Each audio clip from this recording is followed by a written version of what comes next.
Coin miner here. This is the solar mill I have on my back deck. It is 3 solar panels with 1 wind turbine section. The solar panels are 305 watts each, and the wind turbines are 300 watts. So it's a 1200 watt system.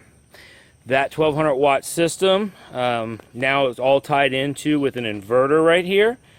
This box you see over here is for the Windstream technologies. It's basically the I really don't know exactly what it does, to be quite honest, but it takes the energy generated from the motors from the wind and converts it somehow to I guess match the solar energy being produced from the solar panels, and then it's all fed into this inverter, which is right here. Now the setup I have is a grid tie. I do not have this tied into a battery bank or anything like that. This just goes directly into the power of my house. So each amp miner is drawing from the power of my house. This device is feeding the power into my house as well. For the wind stopped blowing.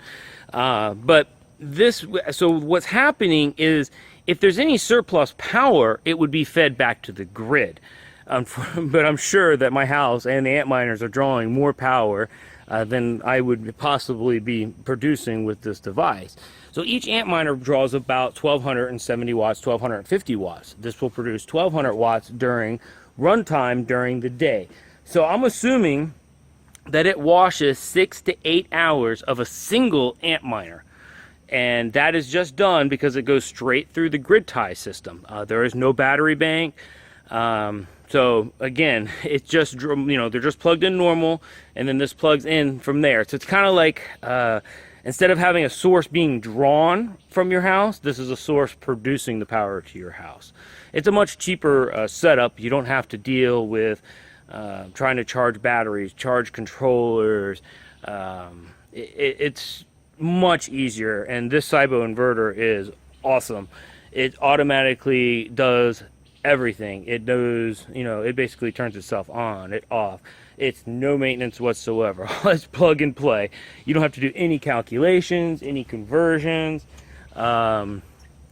It's really an awesome setup. Unfortunately, it's it's going to go in a building here in downtown Durham. Hopefully I'll be able to afford one soon, and I'll put one up on my roof of my house, which will get a lot more wind and a lot more sun than sitting down here on my deck. But for now, I'm sure this thing has probably produced me, I want to say, about $50 a day in energy, is my rough assumption on this.